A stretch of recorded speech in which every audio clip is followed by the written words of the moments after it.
हाय बच्चों, कैसे हैं आप लोग। आई थिंक आप सभी लोग ठीक होंगे। और पिछली वीडियो में हम लोग बात करना स्टार्ट कर चुके थे आपके थर्मोडायनामिक्स के ऊपर। और थर्मोडायनामिक्स में हम लोगों ने कुछ इंपॉर्टेंट जो छोटी छोटी डेफिनेशंस हैं उनके बारे में हम लोगों ने बात किया था। और मैंने आपको बता दिया था कि जो आपका थर्मोडायनामिक्स है उसमें थर्मोडायनामिक्स का मतलब होता है मोशन ऑफ हीट, यानी कि जो आपका हीट है उसका मोशन के बारे में जिसके अंदर हम लोग स्टडी करते हैं वो आपका क्या कहा जाता है, थर्मोडायनामिक्स कहा जाता है।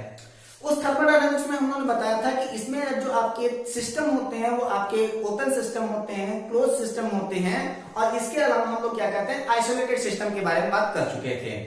जिसमें मैंने आपको बताया था कि जो आपका ओपन सिस्टम होता है उस ओपन सिस्टम में किसी भी मैटर को हम लोग आसानी से इंटर भी करा सकते हैं और आउटर भी करा सकते हैं। क्योंकि हम लोग ये बात मानते हैं कि जो आपका थर्मोडायनामिक्स में जो आपका वॉल होता है वो ये जरूरी नहीं है कि वो आपको दिखाई ही दे, वो आपका रियलिस्टिक या फिर इमेजिनरी वॉल हो सकता है।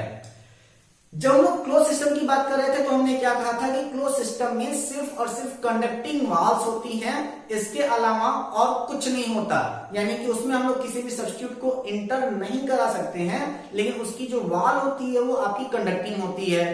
जो आइसोलेटेड सिस्टम की हम लोग बात कर रहे थे उसमें हम लोग क्या कर रहे थे कि ना तो बाहर की चीजें अंदर जाएंगी ना तो अंदर की चीजें बाहर आएंगी।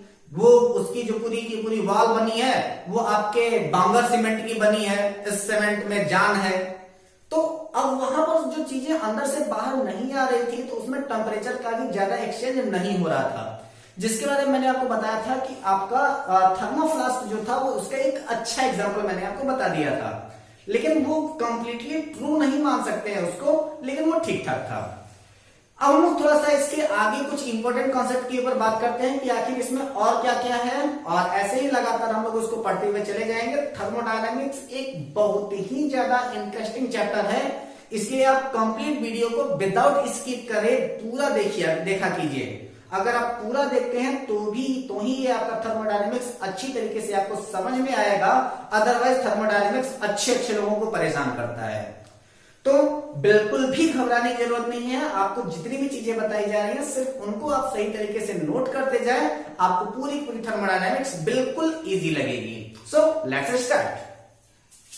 पिछली वीडियो में जो हम लोग सिस्टम के बारे में बात कर रहे थे, अब हम लोग यहाँ पर बात करने जा रहे हैं आपका, हमने क्या कहा था कि जो आपके सिस्टम होते हैं चाहे वो आपके ओपन हो, चाहे वो क्लोज हो, चाहे वो आपके आइसोलेटेड हो, उनमें एनर्जी का ट्रांसफॉर्मेशन हो रहा था। अब उसी एनर्जी को हम लोग वर्क के रूप में कैसे ट्रांसफर कर सकते हैं उसी चीज को आज हम लोग थोड़ा सा देखने वाले हैं। खासकर क्लोज सर्किट में इसको हम लोग ज्यादातर बनाएंगे। जैसे कि अगर आपको पता होगा कि आप लोगों ने बाइक देखा ना, बाइक चलाते होंगे आप सभी लोग, और आपके घर में भी बाइक होगी, पापा बाइक चलाते होंगे। तो उसमें होता क्या है कि आप सबसे पहले कोई भी फ्यूल होता है, फ्यूल क्या है, आपका एक प्रकार का लिक्विड में आपका पेट्रोल रहता है। उस पेट्रोलियम को सबसे पहले हम लोग बर्न अप कराते हैं, और बर्न करने के बाद फिर वो क्या करता है कि उसमें वो हीट एनर्जी के रूप में ट्रांसफॉर्म होता है, और उसी हीट एनर्जी को हम लोग क्या करते हैं, आपके मैकेनिकल एनर्जी के रूप में ट्रांसफर कर देते हैं। कैसे ट्रांसफर होता है आइए देखते हैं। तो अब हम लोग करेंगे क्या कि आपका relation of work and energy, सबसे इंपॉर्टेंट बात यहीं पर स्टार्ट होती है। वो क्या है आपका relation of work and energy. अब हम लोग यहाँ पर वर्क और एनर्जी के बीच का रिलेशन हम लोग देखना स्टार्ट कर देते हैं कि आखिर आपका वर्क और एनर्जी के बीच में रिलेशन क्या है। तो जैसे अगर हम लोग बात कर रहे हैं कि जैसे कि आपके पास में हमने एक फ्लास्क ले लिया, ठीक है, और इस फ्लास्क में हम लोग करते क्या है कि कोई भी एक पिस्टन लगा दिया। बहुत अच्छा पिस्टन नहीं बना, लेकिन मान लीजिएगा कि आपका क्या है, पिस्टन है, और इस पिस्टन में नीचे आपका वाटर रख दिया गया। जैसे कि हम लोग आपको वो बता रहे हैं कि पिछले के जमाने में आपकी रेलगाड़ी कैसे चलती थी, ठीक है। तो आप ये मत समझ लीजिएगा कि मैं रेलगाड़ी बनाने वाला इंजीनियर हूं, लेकिन थोड़ा सा इसको ध्यान दे लीजिएगा कि आखिर ये बना कैसे था।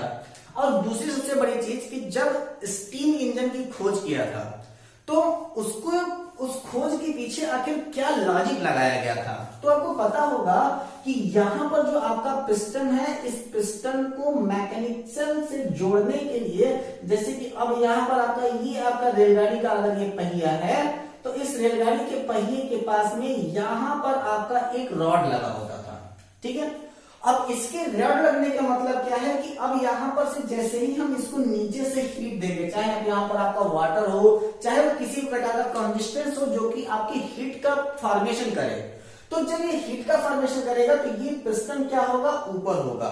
तो अब इस पिस्टन के बार बार ऊपर नीचे ऊपर नीचे ऊपर नीचे करने की वजह से यहां पर जो इनकी वायरिंग है वो आगे जाकर के अपने आप को कुछ इस तरीके से मूव कराती है, और इस प्रकार से मूव करने के बाद वो आपका रेलगाड़ी होता क्या है, सबसे पहले लोग कहते क्या थे, रेलगाड़ी कैसे चलती है, पहले धक धक धक धक धक धक करके इसके बीच में ये क्या था कि ये पूरी की पूरी साइकिल को पूरी तरीके से मूव कराता था, और ये आपकी एनर्जी जो थी वो वर्क के फॉर्म में कन्वर्ट हो जाती थी।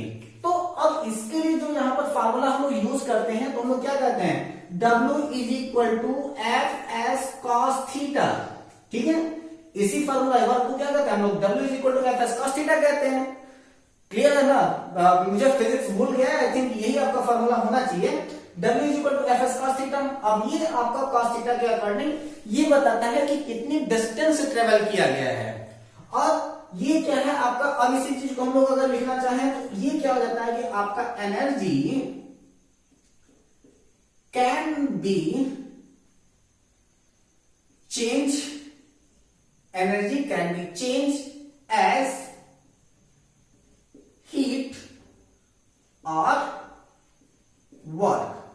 एनर्जी को चाहे हम लोग तो उसको हम लोग हीट के रूप में कन्वर्ट कर सकते हैं, या फिर हम लोग वर्क के रूप में कन्वर्ट कर सकते हैं। यानी कि सबसे पहले आपका पेट्रोल था, उसको हम लोग हीट एनर्जी के रूप में कन्वर्ट किए, और वही हीट एनर्जी क्या थी कि आपके पिस्टन को बार बार घुमाने लगी, और उसी पिस्टन के ही चलने की वजह से हमारी रेलगाड़ी या फिर कोई भी बाइक आगे की ओर मूव कर सकती है।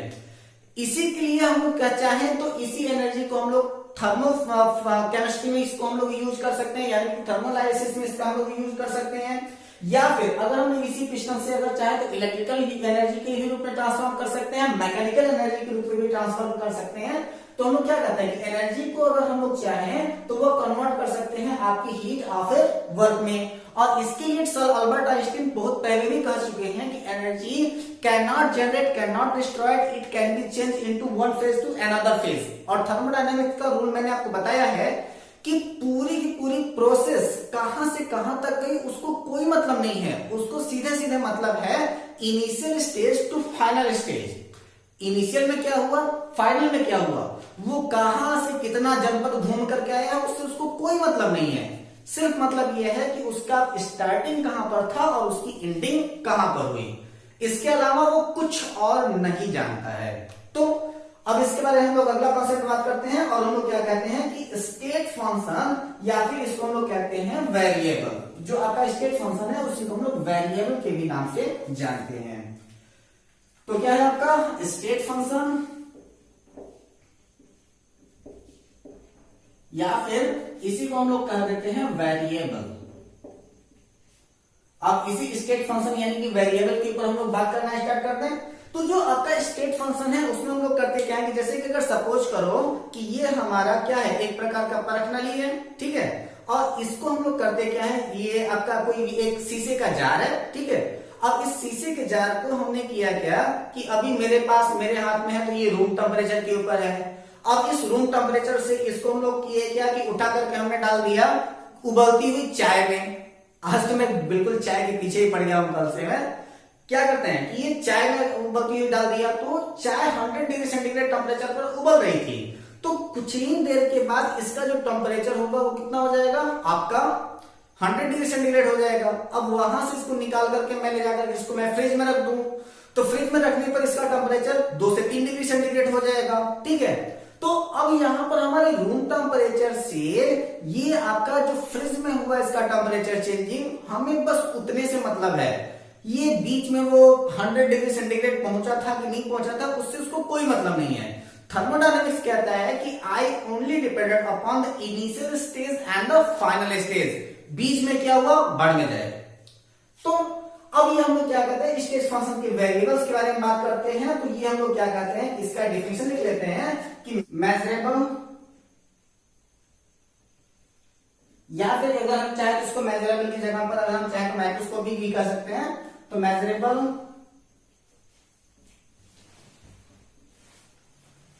Microscopic properties of a system.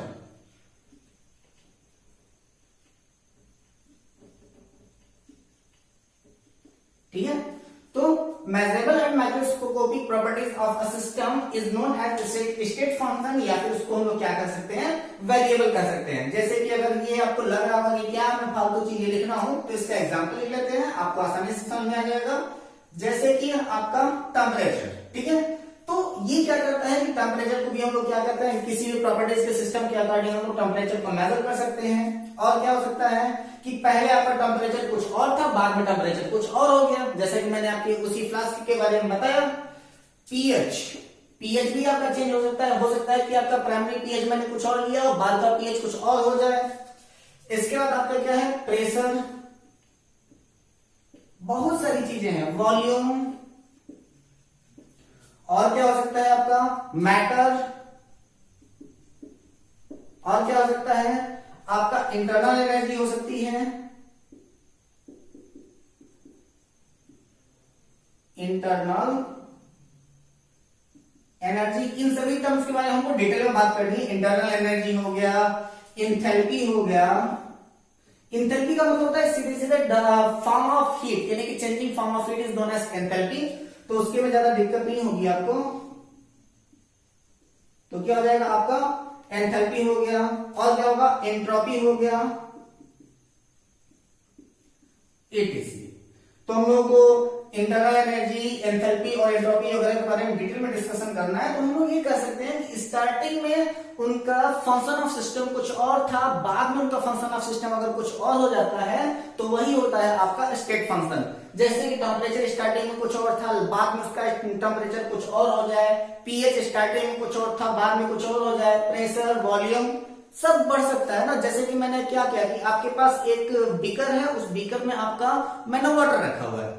उस वाटर में अगर मैंने आइस डाल दिया, तो आइस डालने के बाद क्या होगा कि आइस और हमारे रूम टेम्परेचर पे जो आपका वाटर है वो तो गर्म होगा ना आइस से। तब आइस धीरे धीरे मेल्ट हो जाती है उस वाटर में, और जैसे ही वाटर में वो मेल्ट हो जाती है तो आपका वाटर का वॉल्यूम क्या होगा, थोड़ा सा बढ़ जाएगा। यही चीज आपका वैरी करता है इन सारे के सारे आपके स्टेट फंक्शन में। तो सबसे पहले हम लोग बात कर लेते हैं आपके इंटरनल एनर्जी के ऊपर कि आपकी इंटरनल एनर्जी क्या कहती है। So let's start. क्या, इंटरनल एनर्जी, इंटरनल एनर्जी। और इसी इंटरनल एनर्जी को बार बार मैं इंटरनल एनर्जी नहीं लिखूंगा, इसको मैं लिख सकता हूं आई। बाकी अब जब मैं भी इंटरनल एनर्जी की बात करूंगा तो मैं आई की बात करूंगा। इसको रिप्रेजेंट करते हैं यू से। इंटरनल एनर्जी को किससे रिप्रेजेंट करते हैं हम लोग, उसको हम लोग रिप्रेजेंट करते हैं आपके यू से। तो हम लोग क्या करते हैं कि इंटरनल एनर्जी की अगर डिफिनेशन लिखना हो तो हम लोग क्या लिखेंगे, sum of all energy, sum of all energy of a system. जैसे कि सम ऑफ ऑल एनर्जी, जितनी भी एनर्जी हमारे पास अवेलेबल हो रही है उन्हीं का सम क्या है, आपका इंटरनल एनर्जी कहलाता है। जैसे कि अगर हम चाहें तो वो एनर्जी हो सकती है आपकी केमिकल हो सकती है, या फिर आपकी मैकेनिकल हो सकती है, या फिर अगर आप चाहें तो वो आपकी इलेक्ट्रिकल भी हो सकती है। ठीक है, तो वो किसी भी फॉर्म की आपकी एनर्जी हो, चाहे वो आपकी केमिकल हो, मैकेनिकल हो, इलेक्ट्रिकल हो, किसी भी तरीके की है। जैसे कि अगर हम लोग को एग्जांपल लेना हो तो हमने क्या किया कि आपका एक हमने वॉल ले लिया है, और ये आपका वॉल कैसी है, ये आपका एडियाबैटिक आपकी वॉल है। एडियाबैटिक वॉल यानी कि इसमें हीट या फिर किसी भी प्रकार की प्रॉपर्टीज का ना तो बाहर से अंदर आना पॉसिबल है, ना तो अंदर से बाहर जाना पॉसिबल है। तो इसी को हम लोग क्या कहते हैं, आपका एडियाबैटिक वॉल कह देते हैं, एडियाबैटिक वॉल। ठीक है, अब ये जो आपका एडियाबैटिक वॉल है, इसमें आपका अंदर जैसे सपोज कीजिए कि हमने यहां पर पानी को भर दिया। ठीक है, ये पूरा पूरा आपका पानी भरा हुआ है। अब इस पानी के भरने के बाद यहां पर इसके पास में ये लगा हुआ है हैंडल। ठीक है, एक ये हैंडल लगा है और एक आपका ऐसे ऐसे लगा दे हैंडल। ठीक है, अब आपने किया क्या कि इस वाले दोनों हैंडल को पकड़ करके बहुत जोर जोर जोर जोर से आपने इसको हिला दिया। जितना ज्यादा आप इसको घुमाएंगे तो आपको क्या पता है कि इसके अंदर जो आपका वाटर अवेलेबल है, आपने इसको मैकेनिकल एनर्जी दिया है, और जब आप इसको मैकेनिकल एनर्जी देंगे तो इसके वाटर का जो लेवल होगा वो थोड़ा सा हाई हो जाएगा। और जब इसका वाटर का एनर्जी हाई होगा तो हम लोग क्या कहते हैं कि आपका mechanical work to change internal energy, तो mechanical work change into internal energy. अब ये जो आपका मैकेनिकल वर्क है वो किसमें चेंज हो रहा है, आपकी इंटरनल एनर्जी में चेंज हो रहा है। तो उसके हम लोग क्या करते हैं कि सबसे पहले हम लोग इसको दोनों बातें करते हैं। तो इसका इनिशियल टेम्परेचर कितना था, तो इसका है इनिशियल टेम्परेचर, उसको हम लोग मान लेते हैं आपका T1, और आपका फाइनल टेम्परेचर कितना हुआ तो आपका वो T2 हो जाएगा। क्योंकि जैसे ही हम लोग बहुत तेज घुमाएंगे तो अब क्या होगा, एनर्जी तो आपकी बढ़ जाएगी ना, तो आपका क्या हो जाएगा, आपका T2 हो जाएगा। तो आपका final state temperature, final state temperature कितना हो जाएगा, वो आपका T2 हो जाएगा। उसी तरीके से अगर हम लोग को ये देखना हो कि इसका IE कितना हुआ, तो IE आपका पहली बार जो था वो आपका U1 था, यानी कि आपकी इनिशियल एनर्जी पहली बार क्या था, वो आपका U1 था, और आपका इनिशियल एनर्जी जो है वो आपका फाइनल स्टेटमेंट कितना हो जाएगा, आपका E2 हो जाएगा। ये फाइनल के लिए है, ठीक है। तो ये क्या हो जाएगा, आपका इनिशियल में आपका इंटरनल एनर्जी जो था वो आपका U1 था, फाइनल में आपका इंटरनल एनर्जी कितना हो जाएगा, आपका U2 हो जाएगा। दैट इज मीन्स कि अगर हम लोग इसको मेजर करें तो ये जाएगा आपका del T is equal to T2 minus T1। ये माना जाता है कि जो आपका इनिशियल टेम्परेचर से जो आपका फाइनल टेम्परेचर होगा वो हमेशा ज्यादा ही होगा। और अगर ऐसी बात है तो जो आपका इंटरनल एनर्जी भी होगा, यानी कि del U is equal to क्या हो जाएगा आपका U2 माइनस U1। ये आप इसको अभी रहने दीजिए, अभी इसको बताते हैं कि इसको और क्या करना है। तो ये क्या हो जाएगा आपका del T is equal to T2 minus T1, और ये आपका del U is equal to U2 minus U1 आप कर सकते हैं। अब यहां पर अगर आप चाहें तो एक चीज और ये कह सकते हैं कि जैसे कि यहां पर जो आपका T2 है वो हमेशा क्या होगा, T1 से ज्यादा ही होगा, यानी कि जो आपका इनिशियल टेम्परेचर है वो हमेशा आपके फाइनल टेम्परेचर से ज्यादा होगा। और यहां पर जो आपका डेल U है, यानी कि जो आपका इनिशियल इंटरनल एनर्जी आई है उस ये आपका एडियाबेटिक है। तो ये आपको अगर हम चाहें तो इसको हम लोग वर्क के रूप में कंफर्म कर सकते हैं। जैसे कि अगर यहाँ पर हमारा जो ये मैकेनिकल एनर्जी है, यहाँ पर अगर हम लोग मैकेनिकल एनर्जी हटा करके इलेक्ट्रिकल एनर्जी लगा दें, यानी कि अगर यहाँ पर अगर हमने 1 किलो जूल एनर्जी अगर इसको ट्रांसफॉर्म किया है तो इलेक्ट्रिसिटी के ऊपर भी अगर हम 1 किलो जूल एनर्जी ही अगर इसके अंदर ट्रांसफॉर्म करते हैं, अंदर डालते हैं, तो उतना ही निकल करके आपका इनिशियल से फाइनल में आकर के आपका उतना ही टेम्परेचर बताएगा। तो ऐसी कंडीशन में आपका क्या हो जाएगा, आपका del U is equal to हो जाएगा पॉजिटिव W, ठीक है। यानी कि ये जो आपका वर्क होगा वो हमेशा पॉजिटिव होगा। कब की कंडीशन में, तो ये आपका तब आएगा जब आप इसका कंडीशन लेंगे, कब, एडियाबेटिक कंडीशन में लेंगे। तो ये क्या है आपका एडियाबेटिक सिस्टम, एडियाबेटिक सिस्टम, ठीक है।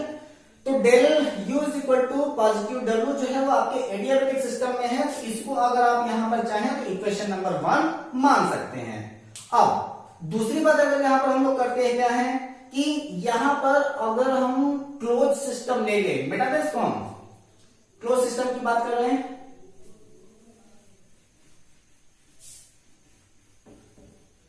आपका इक्वेशन नंबर 1 क्या आया था, वो आपका इक्वेशन नंबर 1 आया था del U is equal to positive W। इसको ध्यान में रखिएगा, ये आपका इक्वेशन नंबर 1 है। अब हम लोग चलते हैं आपके क्लोज सिस्टम की ओर, क्लोज सिस्टम। अब क्लोज सिस्टम क्या कहता है कि क्लोज सिस्टम कह रहा है कि जैसे कि अगर हमारे पास में अगर कोई भी सब्स्टिट्यूट है और उसमें से आपका जो वॉल है वो कंडक्टिंग वॉल है। वॉल कैसी है, आपकी कंडक्टिंग वॉल है। तो इस कंडक्टिंग वॉल में आपकी एनर्जी जो है वो हीट के रूप में कंज्यूम हो रही है। तो ऐसी कंडीशन में जो आपका डेल यू हो जाएगा वो आपका किसके इक्वल हो जाएगा, तो वह आपके क्यू के इक्वल हो जाएगा। और इसको आप बना दीजिए इक्वेशन नंबर 2। और जैसे ही ये आपका इक्वेशन नंबर 2 के रूप में होगा, यानी कि ये क्या है, आपका कंडक्टिंग हीट चल रहा है। तो अब हम करते क्या है कि फ्रॉम इक्वेशन 1 एंड 2 हम लोग इक्वेशन 1 एंड 2 के अकॉर्डिंग हम चलेंगे तो हमारा क्या बन सकता है। तो वहां पर भी आपका del is equal to Q minus Q two ही चल रहा था, तो यहां पर भी आपका क्या आएगा, del is equal to Q आ गया। तो ऐसी कंडीशन में फ्रॉम इक्वेशन 1 एंड 2 वहां पर क्या था आपका del U is equal to u2 minus u1, ठीक है। और इसी के अकॉर्डिंग हम लोग क्या कर रहे थे कि पहली बार जब हमने इक्वेशन को बनाया था आपके वर्क के फॉर्म में, तो वो क्या आया था आपका del is equal to positive w आया था। और यहां पर क्या आ जा रहा है आपका del is equal to q।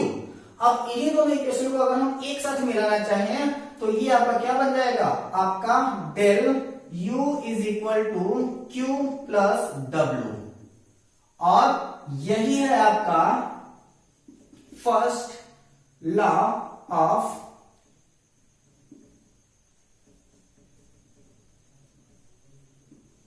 Thermodynamics, ठीक है। ये क्या है आपका फर्स्ट लॉ ऑफ थर्मोडायनेमिक्स है। अब यहां पर एक छोटा सा डिफरेंस ये आ जाता है बेटा कि ये जो हमारा फर्स्ट लॉ ऑफ थर्मोडायनेमिक्स है ये कहता क्या है कि जब कभी भी, यहां पर मैं इसको थोड़ा सा ऊपर करके लिख देता हूं, मैं इसको आप सभी लोग थोड़ा सा ध्यान दे लेंगे तो आपके लिए थोड़ा सा बेटर हो जाएगा। तो क्या हो जाएगा आपका, द एनर्जी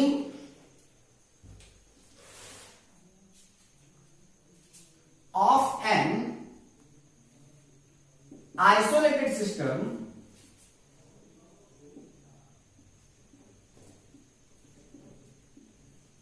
is constant,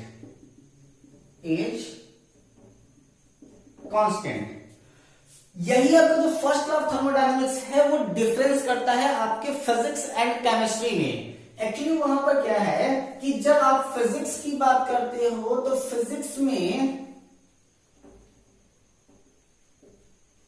जो आपका फर्स्ट लॉ ऑफ थर्मोडायनेमिक्स है वो आपको बताता है क्या है कि del U is equal to Q minus W, यानी कि वो ये कह रहा है कि work done on system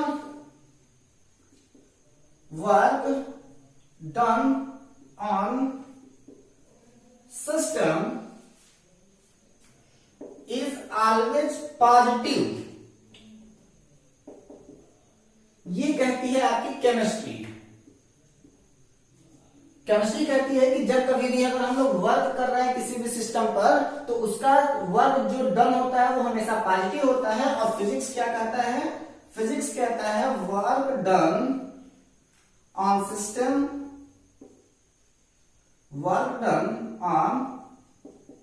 system is always negative, ठीक है। ये कह रहा है आपका फिजिक्स। तो अब इसमें ज्यादा कुछ टेंशन लेने की बात नहीं है, यहां पर भी आपको पता है कि जब दो नेगेटिव आपस में मिल जाएंगे तो आपका क्या होगा, आपका पॉजिटिव ही होना है। तो वो कुछ ज्यादा डिफरेंस नहीं करता है, सिर्फ आपको समझने की बातें हैं। तो आज हम लोगों ने देख लिया है क्या, आपका सबसे मेन चीज हम लोगों ने देख लिया है कि आपका स्टेट फंक्शन मैंने आपको बता दिया है, और इसके बाद मैंने आपको फर्स्ट लॉ ऑफ थर्मोडायनेमिक्स के बारे में बता दिया है। इस वीडियो को कम से कम 2 बार देखिएगा, क्योंकि अब इसके आगे की जितनी भी चीजें होंगी वो उतना ही ज्यादा कॉम्प्लिकेटेड होंगी आपके लिए। तो वो ज्यादा आपको कॉम्प्लिकेटेड ना लगे, आपको ज्यादा परेशान ना करें, इसलिए आपको मैंने पहले से ही जो पीडीएफ सेंड कर दिया है उसको आप एक बार जरूर देख लें। लेक्चर्स को कम से कम अपने नोट्स पर जरूर लिखा करें, अपने जितना भी आपका पेपर है उस पेपर वर्क पर आपके जो नोटबुक आप लेकर के बैठे हुए हो उसके ऊपर आप जरूर लिख लें, ताकि ये चीजें आपको अच्छी तरीके से समझ में आए। फिर मिलते हैं अपने अगले वीडियो में थर्मोडायनेमिक्स की कुछ और कॉन्सेप्ट के साथ। तब तक घर पे रहें, हंसते रहें, मुस्कुराते रहें, अपना अपनों का ख्याल रखें। Take care, all the best, जय हिंद।